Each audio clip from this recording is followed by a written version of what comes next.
Awesome. Welcome back into another installment of the 94 podcast. I'm Brook Eddle, joined here by Mike Max, and also my co-host Jim Bushy, live from Green Bay in the studios.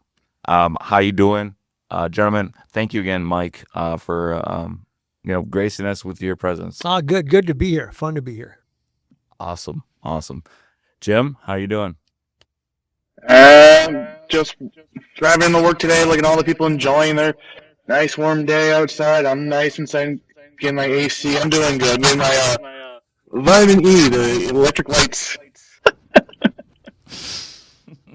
Awesome. Let's talk about a couple things here real quick. Mike, just want to hear a little bit about your experience in just the Minnesota sports scene, and you working a lot of these local teams. What's the, one team that you had a really special connection with covering them? I don't know if it's special connection because that kind of flows based on who's winning at that time and who you end up kind of relating to. Baseball teams are the easiest ones to relate to because you go in there and they get 162 games. They give you a lot of content. They're at home for 81 dates.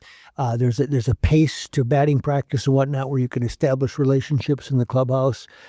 So baseball is a nice place to kind of ingratiate yourself, get backstories, find out what makes somebody tick, just because of the schedule lends itself to that. Content-wise, the best thing to cover is the NFL. There's 53-man roster.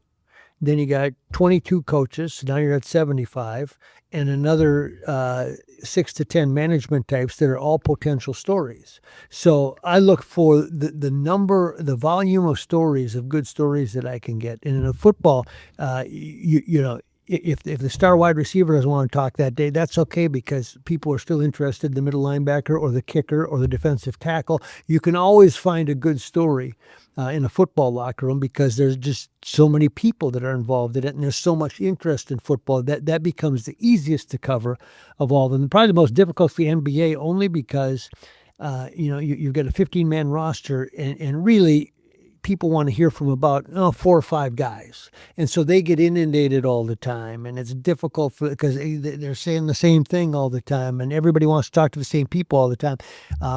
Like the Timberwolves, for example, this past year, I found they're really easy to work with. It's just that it's hard to get exclusivity, special stories, all those things. That when they manage the schedules of the top players so much that you can't get those same relationships that you can in baseball and sometimes football. Okay, absolutely. Do you find that the same with university, like college? That's changed over the years. You used to have a lot more access, like over to university and whatnot, and now it's much more scheduled. In other words, there's a press conference. These people are available. If you want to do a special interview with somebody, you need to seek us, send in a request form, all those things. It didn't used to be like that. But what happened was with the advent of the internet and bloggers and podcasters and all the things that make up now a much bigger media, they have a tough time discerning. So they have to really have restrictions and keep their foot on the pulse. Now that's changed again, I should add, because this is kind of a little known fact, I think, for a lot of people in the media. Now that you have NIL money and people are responsible for marketing themselves, really the university has no handcuffs on these people, except for when they have to be at practice at the game. So I can go directly now to players or athletes and say, I would like, and they can't prohibit that because then they'd be getting in the way of a potential marketing opportunity for a student athlete. So we'll see how this plays out. It's just kind of the infancy stages of us figuring it out. But it used to be, you had to go through the university, which you still can for an interview. But now really, in theory, you can go to anybody you want because you can't deny those student athletes the opportunity to try to, even though you're not paying them to do an interview, they may look at this as a marketing opportunity. Exactly. Okay, so it is changed, just the avenues, and it's almost like an omni-channel of like you have a lot of green lights and you get some yellow lights, Yep. but for the most part, it's a little bit more free-flowing than it has been in the past. Well, yeah, and for example, now some of these people that are their handlers, let's say they've got an event coming up where some Gopher football player is going to be. Well, they want you out there. They want you doing interviews with them. The handler, meaning that if it's Buffalo Wild Wings or whoever it is, they want you to come out and put your cameras out there. They want you to interview these people.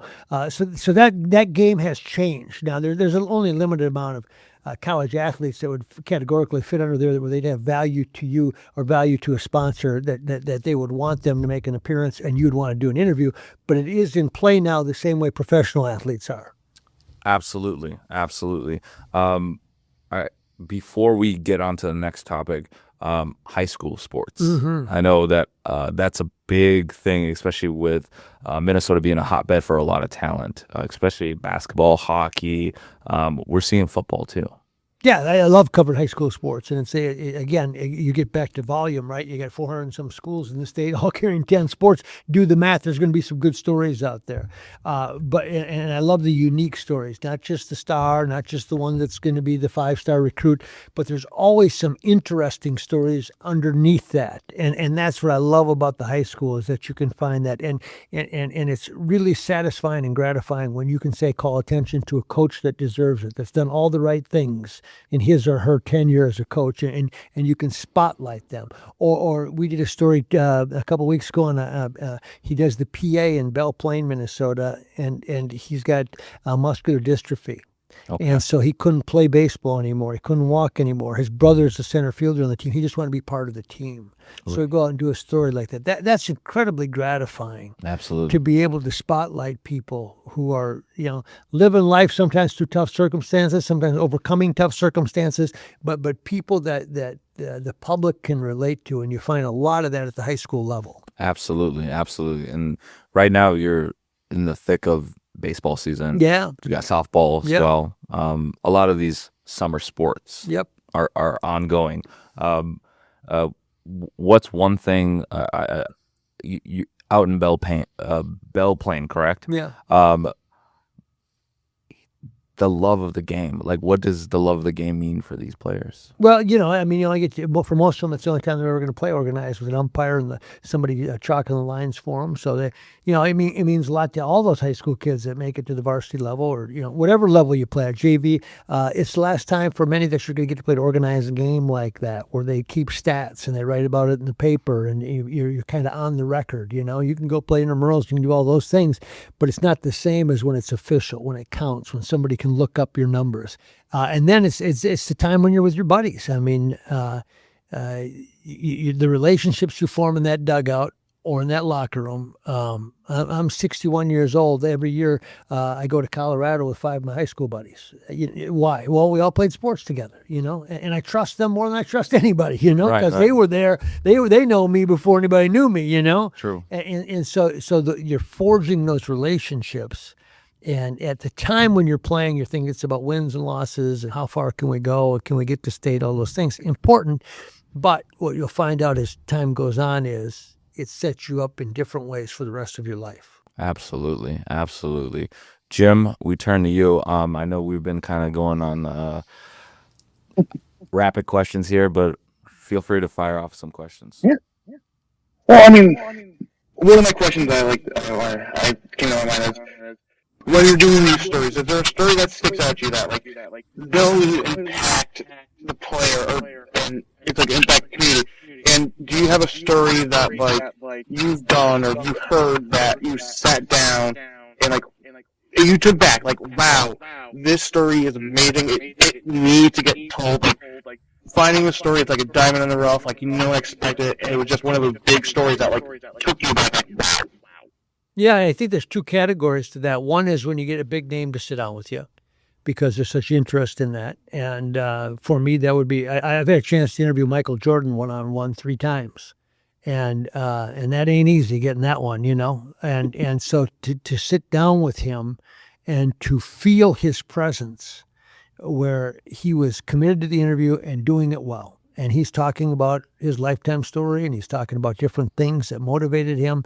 And it was a side, I didn't know him, but to see how seriously and professional he was about doing a good job at an interview and conveying who he was through that interview was really interesting to me. So that categorically, that's kind of one, interviewing Reggie Jackson, interviewing John Wooden, Bobby Knight, people like that I've had a chance to interview, gets one category because people will watch that because of who they are. The other one, as you alluded to, is, hey, that story just said, those are endless and they are so much fun. I mentioned the Bell plane. A few weeks ago, we did a story on, this guy's a priest, and he's 79 years old. He's a priest, still preaches on Sunday. Oh, yeah. He's legally blind, hasn't driven a car for 26 years. Oh, yeah. He barefoot water skis in the summer, and he downhill skis in the western part of the United States in the winter. And he works out and trains 2 to 3 times a week with a personal trainer. And everybody loves him at the church. And to be preaching at 79 years old is one thing. To also be a barefoot water skier while you're legally blind, that story really resonated with me. I mean, that was one of those where you go, wow. We did a story last night on a 73-year-old tennis player. That was part of it. He's playing in a national tournament, but his son is the director of the U.S. Open. They both from Minnesota, from Rochester, both went to Gustavus, and he played the Pro Tour for a while, Eric, and now has moved himself up, and he's the acting director of the U.S. Open in Flushing Meadows, New York. And you go, how does this happen? These stories are really fun to tell like that. And I've always said that the best stories are when you take a big name and then you show people something they didn't know about them because they're already interested in them, right? Because they know the name. But now if you can take them a place that they've never gone before with this person, or you're going, oh my gosh, I didn't know that about him. I'd go hunting with Bud Grant, and he'd talk about different things in nature and how he perceived it. And it was just different. When Kirby Puckett, we did a documentary on, and we went back to his where he grew up on the south side of Chicago, and it was unbelievable. And to be able to bring people, this is where he came from. Here's the community college that he went to. Here's the coach of his community college. Things, I thought I knew Kirby pretty well, but it was like this unveiled itself to me. You go, he got out of this neighborhood and made it to the big leagues. That's unbelievable. They wouldn't let us go into the neighborhood without police escort. That was the Southside Chicago. Southside Chicago, Robert Taylor Holmes. Yeah. That was the status of the neighborhood. Because when I called there, I said, anything we know about? And they said, yeah, you need to come right to the station first because you're not going in there. We will go with you, and you can get the video that you want, and then we'll get you out of there. Those kinds of things, you go, wow. I thought I knew. I'd heard he's from Chicago, Southside Chicago, all those things. And you go, when you look at it and you see it, you go, wow, that's a lot that you had to go through to get to the big leagues, and now you have an even more appreciation. So I think, to your original point, those are the two types of stories that I like the best, and the ones, as you said it best, those one where you go, hey, this story just has to be told, it has to get out there. I got one more question right now, but I think that's I was going to say this. Really, all these people, Michael Jordan, do you have a white whale anymore, or do you meet your white whale through an interview? Or do you see? So this question, and I get asked that a lot, and I would say, and you guys understand this. Doing an interview with somebody is one thing. Yeah. Doing an interview that you want to do with somebody is another. In other words, big names come through town, right? I can get a couple questions with LeBron James when he comes through town, or when Shaquille used to come through with Kobe. I interviewed those guys, but it was about the game, right? It was about the upcoming game. It was about those kinds of things. So to your point, it's about, to me, the white whale is can you sit down with somebody and take them anywhere you want to go, as opposed to just, hey, how are you going to defend Anthony Edwards tonight? Those kinds of things. Yeah. That's an interview, but it's not the interview that I want to do. Years ago, I got a call, and they said, there's this up-and-coming golfer. He's going to be out, blah, blah, blah. Do you want to come out and interview him? I can get you one-on-one. The guy's name was Tiger Woods. I said, no, I'm busy on Saturday, but I'm sure I'll catch up to him again. Well, I never did, but my point being, like, if I could sit down with Tiger Woods and do the interview, right? How did you end up in these places that you've ended up? How do you explain what's happened to you when you're driving? How do you explain that? Do you have demons inside you that that people aren't aware of, that because we all assume that you've got it all those things? That kind of an interview with someone like that, if you had kind of a no holds bar and you could do the real interview, would be great. And I think, above and beyond that, I've always thought it would be fun to interview any former president, and say, how do you sleep at night, right? When you know that you might get a call at 3 a.m. saying there's something going on the other side of the world, and you got to make a decision on it. Now, I always just thought it'd be fascinating to get somebody like that where you can go unfiltered and how do you feel when somebody dies on your watch? How do you, all those things that I just wonder how you live with that and how you make decisions at that level. I would love to have somebody take me down that road. So if I ever got a chance to interview a former president, that would be it. All right, any former president's listening to. Yeah, if you're out there. Mike Matt. Yeah, this is cable. It goes a long way. Now you can get it on the internet too, right? Yep. YouTube, yep. Yep. 94 podcast. Make sure to like and subscribe. That's awesome. All right. Those great topics there in regards to like the interviews. But let me just backtrack real quick. You said that you interviewed Michael Jordan 3 times. Mm-hmm. Can you recount those 3 separate times? Yep. First time was the old Met Center before your time, probably. Okay. There was not a Timberwolves team here. Okay. So they're trying to get energy and interest built in the Twin Cities so that they get an expansion team. Eventually, obviously, they did the Timberwolves. So there's a preseason exhibition game. The Chicago Bulls were playing, I think, San Antonio. Doesn't matter. Okay. Doug Collins is the coach of Chicago. He and Michael Jordan have a fight in practice. He throws him out of practice. Okay. So by the time they get wind of this in the media, it's a big story in Chicago. So they call Minneapolis. They go, hey, they're playing there tonight. Is there any way you can send somebody out to interview Michael Jordan and ask him what happened about this argument that he had, this fight that he had with the coach, that he got thrown out of practice? Well, I was the low man on the totem pole, and Jordan was just becoming Jordan. And they said, can you go do that? It wasn't even for us. It was for Chicago. Okay. So I go into this first time I've been in the NBA locker room. Artis Gilmore's in there. He's 7'3". All these guys, and they're huge, right? And Jordan's sitting there with headphones like we got, his back turned to us, and I got to go, okay. I got to ask, right? So I got tapped on the shoulder, introduce myself, say, this is why I'm here, blah, blah, blah. He says, yeah, no problem. Let's go. Yep. And he was so gracious about it then. That was the first time, and that was specific to what had happened with he and Doug Collins. He's very articulate about it. The next time was he was in town for a fundraiser, and it was out at a country club.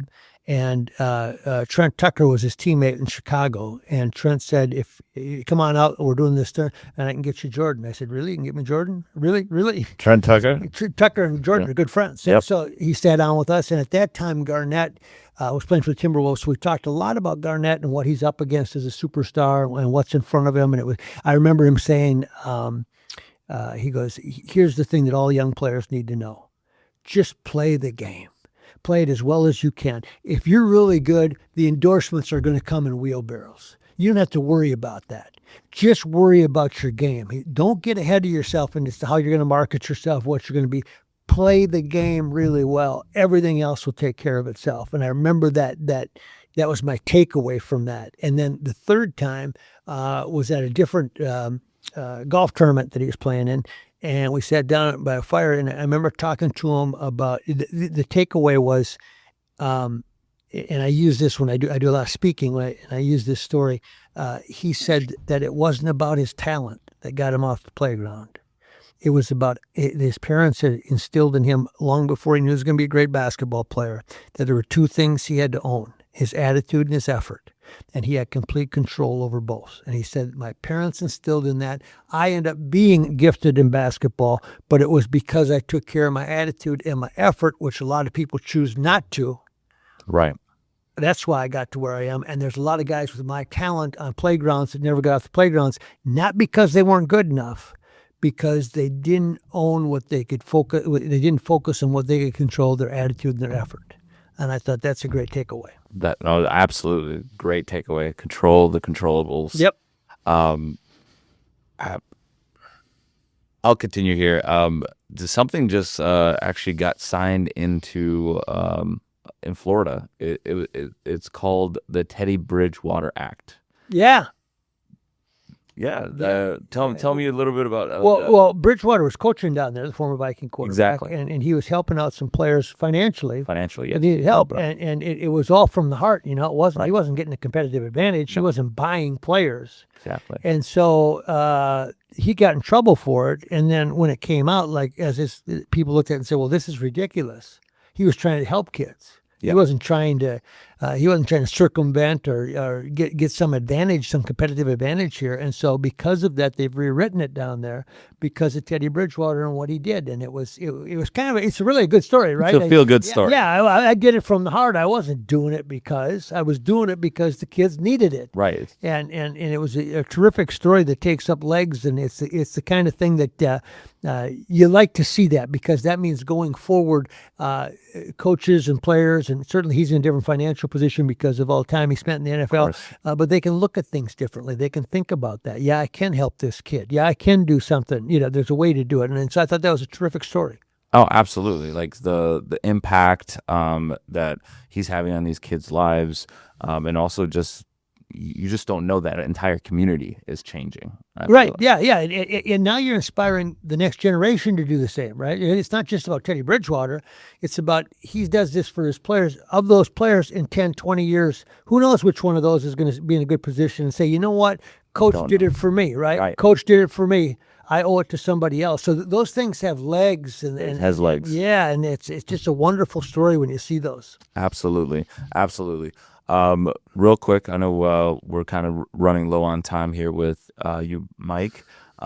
Just want to ask you what's your thoughts on the Vikings coming up? I know we're talking football, but what do you think of the draft, and what do you think the outlook is with Kevin O'Connell and possibly a new GM coming in? Yeah, Caleb Banks, we don't know about. He's got the foot, could be a player, maybe not. Their first round pick. Beyond that, they got some depth in the secondary, etc. But I always look at it like you don't count on the rookies, right? When they come in, just assume that they're not going to contribute much, or they're just going to be okay. So you see, I always work from there. So now you get into this team, you say, who'd they sign? What do they got? Offensive line should be serviceable. They moved Brandel to center. They've got Jackson. They've got the two big tackles, Darisaw and O'Neal. That's pretty good when you're if you're healthy, right? Tight end, you're good with T.J. Hawkinson, and you've got the two wideouts with Addison and Jefferson that you're good there. Running back, I still don't feel like they've solved it. Aaron Jones is a great guy, great leader, great competitor. I don't know that what he's got left in the tank. Then you got Mason, not bad, but you don't have a big time running back sitting there. So now, and then you get into the question everybody wants to ask about, obviously with J.J. McCarthy and Kyler Murray. And that'll just play itself out. I don't think about that much because they'll give the reps to both guys. Sure. And the mini camps. OTAs, right. There's no shortage of opportunities for these guys to prove themselves because they have so many practices, so many film sessions, all those things. One of those two will emerge. And I don't think they're going to give this to Kyler Murray. I think if J.J. McCarthy is where they thought he could be and they haven't given up on that, he still could be the guy. He's an incredibly smart kid. He's got a lot of people skills. He's an interesting story, getting back to what we talked about earlier. And I've talked to him about this, but he has ADHD. And so do I. Okay. So do a lot of people. Yeah, so do a lot of people. But and that's a gift in a lot of ways. It is right? a gift, Because you can focus when everything's going crazy around you. Because you can just hone in. It could be a detriment sometimes too because you overthink things and things like that. So I personally, I think J.J. McCarthy, aside from getting injured a lot, but let's just say he stays healthy, I think if he can manage that part, because when he gets to that point where he got to with Michigan, where he felt in complete control of the game, he says national championship. He says that didn't bother me at all. Right. Guys are flying around doing it because I'm in control. Yeah. Because he had his ADHD in Yes. control. And I think that's probably not reported on enough. I do because I relate to it more. Sure. But I think that's assuming physically he stays healthy. I think if he gets control and that confidence, if you have ADHD, you go to a higher level. Yeah. Once you're comfortable. Right. When you're not comfortable, you go to a lower level. Sure, right. sure. You can't fake it. Right. Because you overthink things, like I said, and all those things. But when you get it, and you believe in yourself, then all you want to do is let me know what time the game starts. Right. Right. I got this stuff. This is where I'm comfortable. Right. Right. I might not be comfortable. Like he and I have talked about this. Yeah. The last place he would want to be is sitting at home all day. Okay. Or sitting in a classroom for 3 hours. They can't do it. Can't do it. No, if I'm not interested, I'm gone, man. Yeah, it's like he's out. Yeah, Check it out. and that's where I am. So I relate to that. But you give me something I'm interested in and focused on, I can focus all day. I can do it all day. And so if he gets to that point, because he's got good feet, he's got a good arm, He's smart enough. He could do some good things. So I still believe that he has a chance to be a really good quarterback. Okay, JJ McCarthy. I think it is too soon to write him off. I don't. I know there's a lot of Vikings fans where they're just like, hey, let's move on to the next quarterback. And confidence, right? I mean, look at Royce Lewis, what he's going through with the Twins. Absolutely. Number 1 pick, right? Can't miss. Oh, then he starts getting injured. Then you go, well, whenever he's healthy, he's just fine. So if we can just keep him healthy. Yep. Then they got him relatively healthy, and he hit 163. I've never seen somebody their prime get sent down like that. I talked to Royce the other day over in St. Paul, and he's reeling, man. He's feeling it for the first time. You know, his baseball life is flashing in front of him. Sure. And he's got to figure out how to get it back. Exactly. That's a tough thing. Now, if he starts hitting, everything takes care of itself, right? For sure. But it's so much easier said than done. You know, you got to figure it out. You got to at this time when you don't want, the last thing you are is relax because you're feeling all the tension. And what do you need to do to be successful? You need to relax. You need to relax. Yeah, and yet it's the hardest thing to do because how can you relax when you got a multi-million-dollar career sitting out here, right? Absolutely. And so I feel for him, but I guess that's what makes my job interesting is the J.J. McCarthy's and the Royce Lewis. Nothing's guaranteed. There's always surprises. Things happen that you don't see coming. This guy makes it. This guy doesn't. Vice versa. All those things make it interesting. But I also have a great deal of respect and empathy for what these guys go through. For sure. Absolutely. Jim, you want to add any question while we close here? Hopefully it doesn't take too long. I mean, you've interviewed all these people. What would you, if you were to go back in time and go to your younger self and be like, hey, I'm going to be X, Y, and Z player, and I'm going to sit down and interview, not just about the game, but about everything. What would you tell him? How do you think he'd react? You mean who would it be in history? Anyone, like you go back in time back to your younger self. So younger you, like, hey, when you're older, I'm gonna interview Michael Jordan. What would you tell him, and what do you think his reaction would have been? If my younger self would have heard that? Yes. You know, I'm glad you bring that up because it would have been overwhelming. I would have said, no way. I would have said, and the reason that I say that's a really important question is that when you get to be 61 and you're still grinding it out like I am, and you're still trying to stay on top of it and trying to win, you oftentimes forget exactly to your great point that you made, how lucky you have been to have lived a life where you enjoy your career this much. And you need to go back to the kid when you were 16 years old, whatever it was, when you never knew what you were going to be or what you were going to do. Right. And if somebody would have said to me this is the way it's going to play out for you, I would have said, no way. You're lying to me. And there's no way that can happen to me, right? There's no way I'll be around those people and doing that job. And so that what I would say to my younger self is it's open to anybody. Anybody can do this. Anybody. And the first thing you got to do, younger self or 18-year-old kid sitting out there, is remove the stigma that says, oh, yeah, but I'm not good enough, or that's for somebody else. It's too competitive. There's not enough opportunities. You can't talk yourself out of it. The one thing I always said to myself, especially early on when you don't know how things are going to go and you're just starting in the career, blah, blah, blah. And people would say to me, well, there's not enough job. You know, back then there was no cable. It was just the broadcast. Broadcast, right. And I always had the same response. I said, well, somebody is going to do the job. We all agree with that, right? So somebody's going to have those jobs. So why should it not be me? Not why should it be me, but why should it not be me? Why should I disqualify myself from that just because the numbers say it's hard to get there? Somebody is going to have that job, whatever that job is. So why should it not be me? Not why should it be me? Because somebody's going to sit in that seat. Somebody's going to interview Michael Jordan. Somebody's going to do it. So why can't I? And then you start breaking down barriers and saying, you know, you're right. I'm looking at that person and their background isn't that impressive when I look at it. I'm not that overly impressed with what they've done. Well, I could do that. And you realize, many times you realize, first of all, you got more gifts than you think. For me, I had played sports in high school and college, and my dad was a coach. My brothers played in high school, college. I had a ton of sports knowledge compared to the people I was competing against. And I didn't even realize it. You know, I thought everybody that that was doing it had played sports. So I had this big leg up because I already understood what it was like to fail and to be in a slump. And what that guy was going through that you were about to ask a tough question to, because I'd been there, how bad it sucks when things don't go your way as an athlete and in performance related things. And so I started breaking those things down. And that's what I would tell the young person. What is it that you've got? First of all, you can't be intimidated by the competition. Somebody's going to do the job. Why not you? And then second, what is it you bring to the game? Because you probably bring something unique that other people don't. So how can you use that to wedge that in? And then the last thing I would tell that younger self is there's always going to be discouragement, and you're going to think it's a lot worse than it is. Don't let that bring you down, because the discouraging days, you're going to think these things are big deals. And then a year later, you realize that was just a small bump in the road, which is what most of them are for all of us in life, right? We think we got this monumental. No, it's not. And a year from now, this will seem like nothing, and you'll have to think about it again to even remember it. But if I have a regret, it would be that I got too caught up sometimes in those little things, right? Where you go, oh, this is the sidetrack. This is the end of it. This is, I'm done, blah, blah, blah.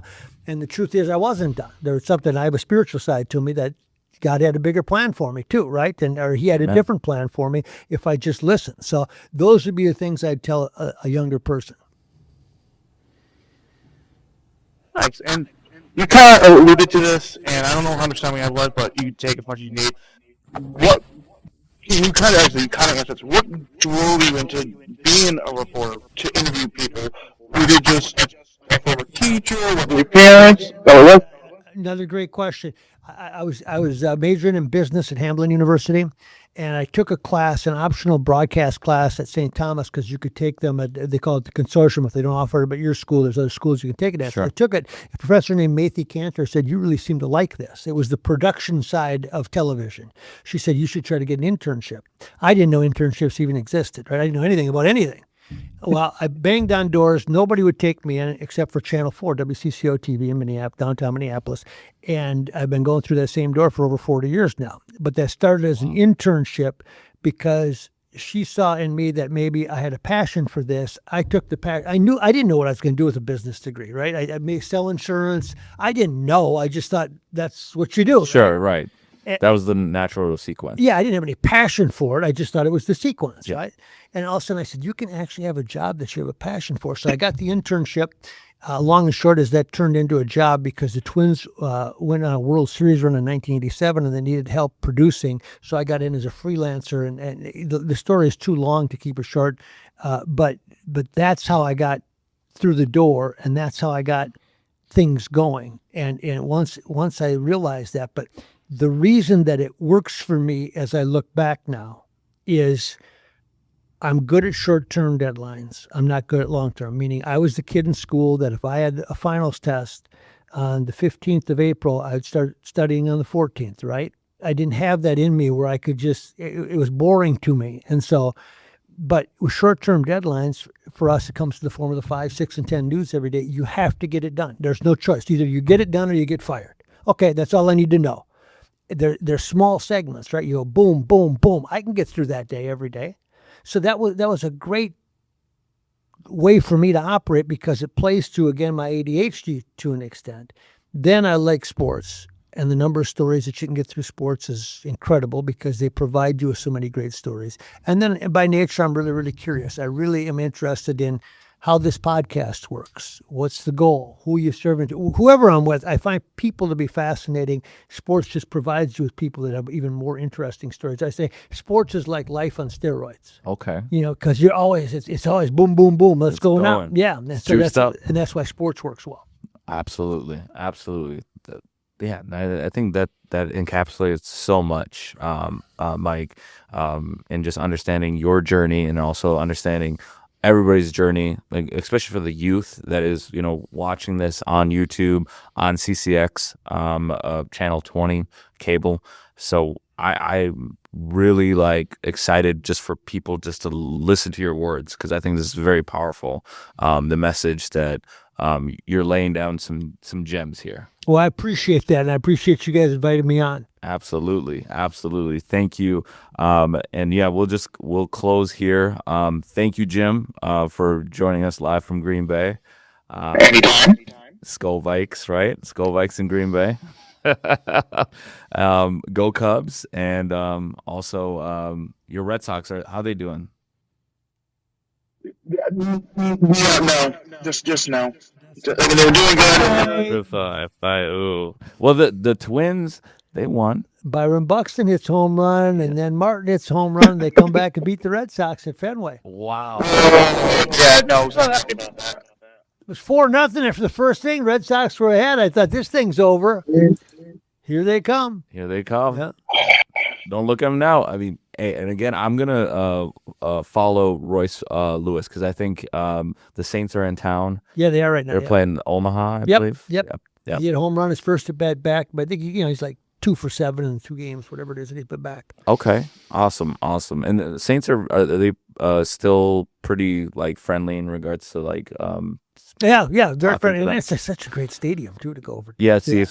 CHC field. Well, I hope everybody has a safe Memorial Day weekend. But here on the 94 podcast, until next time, we'll see you at the TOP, and we're out.